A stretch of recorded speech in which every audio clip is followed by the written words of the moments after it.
Bismillahirrahmanirrahim. Assalamualaikum warahmatullahi wabarakatuh. Selamat pagi, siang, ataupun malam buat eh, rekan-rekan sekalian. Pada kesempatan kali ini kita akan mempresentasikan sebuah materi dari mata kuliah kami, yaitu Pendidikan Pancasila. Materi yang kami bawakan sendiri adalah implementasi pendidikan Pancasila bagi mahasiswa. Nah, sebelumnya kita akan melakukan perkenalan terlebih dahulu, dimulai dari saya sendiri. Nama saya Muhammad Al-Ghifari dengan NPM yang tertera seperti di Zoom tersebut. Lalu dilanjutkan oleh rekan-rekan saya. Silahkan. Nama saya Muhammad Alfariski, NPM saya 22304004. Nama saya Farid Maulana Suherman dengan NPM 22304008. Nama saya Dava Aprilino dengan NRP 22304025. Nama saya Alvin Abdul Sahab dengan NPM 22304026. Baik, terima kasih atas perkenalannya. Jadi pada materi kali ini kita akan membahas 3 topik ya, teman-teman. Dimulai dari pendidikan Pancasila itu sendiri, apa itu penjelasannya, em, pendalamannya, dan lain sebagainya. Lalu pada poin kedua juga kita ada pengajaran pendidikan Pancasila yang menjelaskan cara pengajaran dan apa yang diajarkan pada pendidikan Pancasila. Lalu yang terakhir, pada poin terakhir kita juga akan menjelaskan cara implementasinya dalam kehidupan sehari-hari kita sebagai mahasiswa dalam pengimplementasian pendidikan mahasiswa. Nah, untuk poin pertama sendiri akan dibacakan oleh saya, yaitu mengenai pendidikan Pancasila. Jadi Pancasila merupakan landasan ideologis dan dasar negara Indonesia. Jadi Pancasila itu udah sebagai seperti apa ya, fondasi dari negara kita sendiri ya, sudah menjadi suatu keharusan dan kewajiban setiap warga negara Indonesia mampu memahami dan menghayati setiap nilai-nilai yang terkandung pada kelima sila Pancasila kita. Itu tuh jadi bukan cuma kita apal di kepala, tapi kita juga harus memahami dan mengimplementasikannya juga, seperti yang nanti akan kita bahas di poin terakhir. Jadi pendidikan Pancasila ini merupakan salah satu mata kuliah yang wajib harus diambil oleh seluruh mahasiswa harusnya. Karena untuk menjadi mahasiswa yang baik, kita juga harus tahu bagaimana caranya menjadi rakyat yang baik.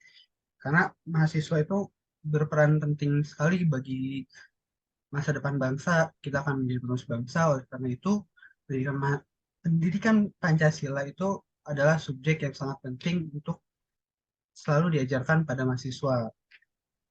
Lalu pada poin kedua uh, adalah pengejaran pendidikan Pancasila yang akan dibacakan oleh teman saya Dapa. Silahkan Dapa.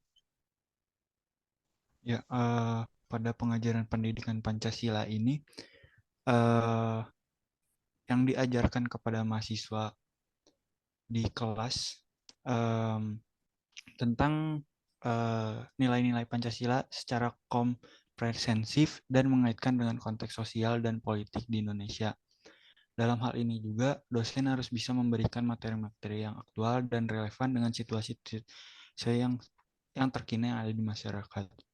Jadi dosen di sini juga memberikan materi-materi yang relevan, tetapi yang ada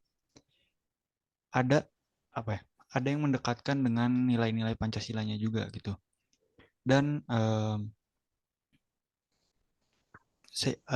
jadi biar si mahasiswanya itu dapat memahami pentingnya nilai-nilai Pancasila dalam kehidupan sehari-hari. Dosen juga mengajarkan nilai-nilai Pancasila, yaitu ketuhanan yang Maha Esa, kemanusiaan yang adil dan beradab, persatuan Indonesia, kerakyatan yang dipimpin oleh hikmat kebijaksanaan dalam permusyawaratan perwakilan, dan keadilan sosial bagi seluruh rakyat Indonesia harus dipahami dan diaplikasikan dalam kehidupan sehari-hari bagi mahasiswa. Contohnya itu dari ketuhanan yang Maha Esa, kita harus salah satu contohnya kita harus saling menghormati antara satu sama lain. Jadi dosen pun memberikan contoh-contoh yang konkret bagaimana nilai-nilai Pancasila diterapkan dalam kehidupan masyarakat di Indonesia gitu. Hal ini hal ini perlu karena di zaman sekarang itu penerapan nilai-nilai Pancasila dan dalam moral masyarakat semakin menurun. Akibatnya tuh pengaruh globalisasi yang semakin makin maju di Indonesia ini. Silakan boleh dilanjut. Oke, makasih Dava atas penjelasannya. Sekarang kita akan lanjut ke poin terakhir kita, yaitu cara implementasinya, yaitu cara mahasiswa mengimplementasikan pendidikan Pancasila. Sebelumnya jadi kita akan nanya dulu ke Farid ya, kayak misalnya sila pertama nih, itu kalau misalnya nih kita mau mengimplementasikan sebagai mahasiswa untuk sila pertama aja, itu tuh contohnya apa tuh yang bisa kita lakukan sebagai mahasiswa? Ketuhanan yang Maha Esa ya. Iya,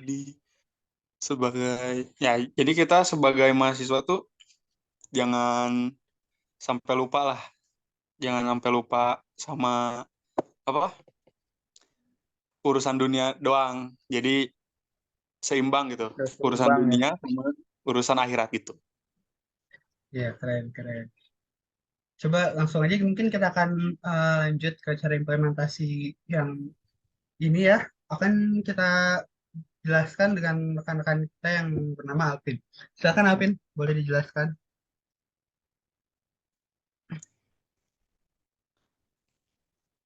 On mic dulu, Pin.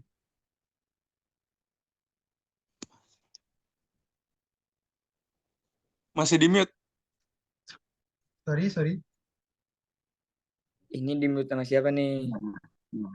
Iya, Baik, saya akan menjelaskan cara implementasinya. Cara implementasinya yaitu menjadi contoh yang baik dalam menerapkan nilai-nilai Pancasila dalam kehidupan sehari-hari.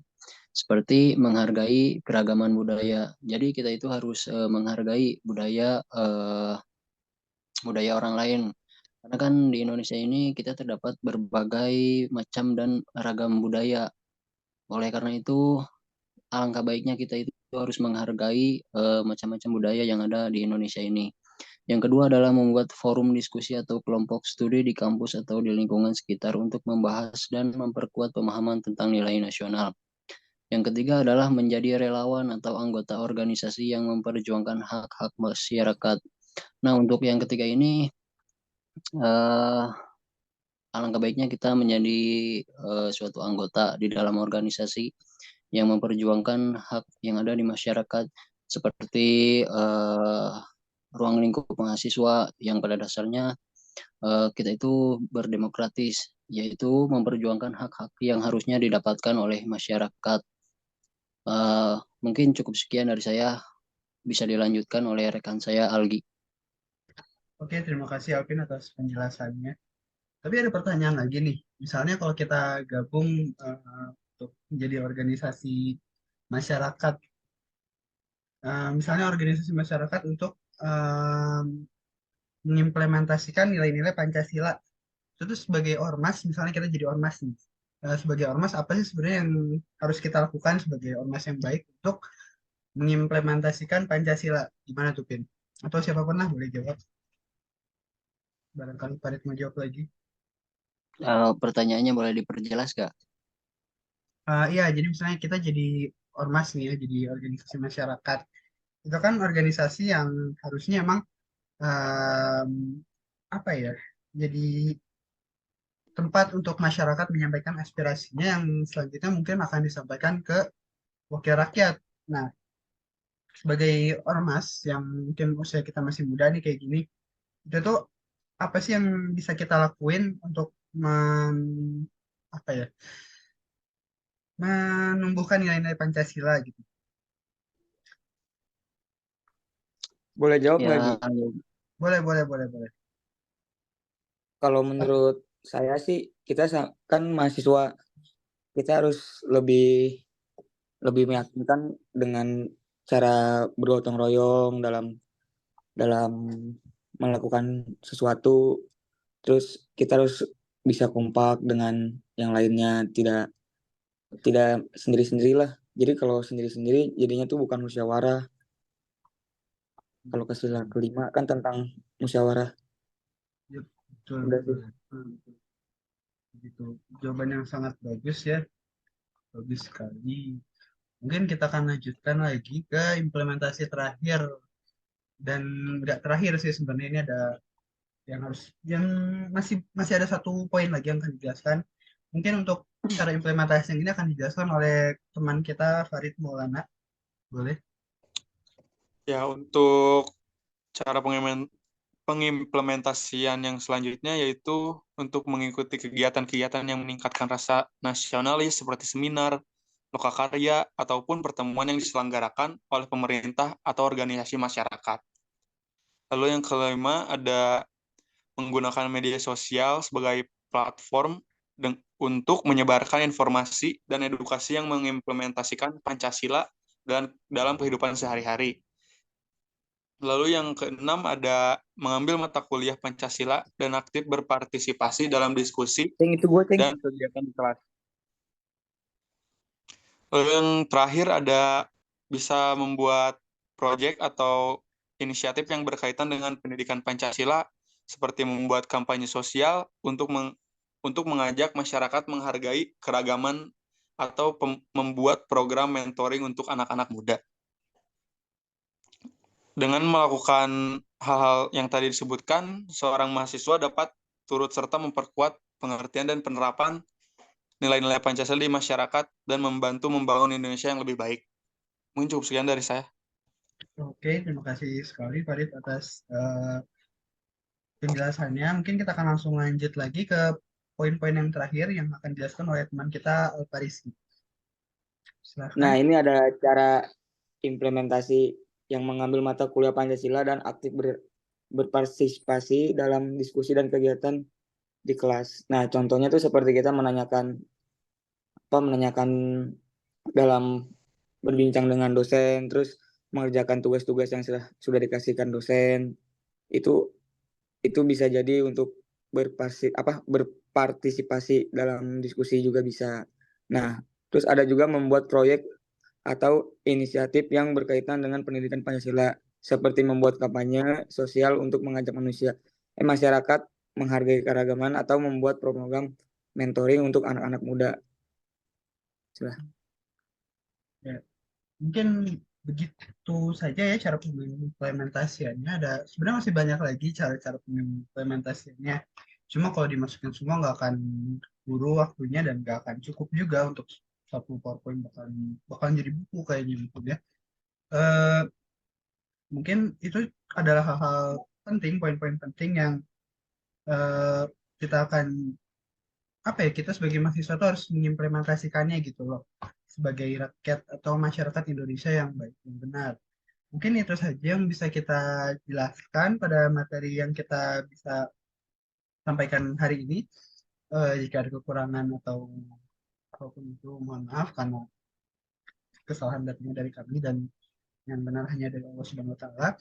Kita tutup saja mungkin penjelasan dan presentasi kita kali ini. Wassalamualaikum warahmatullahi wabarakatuh.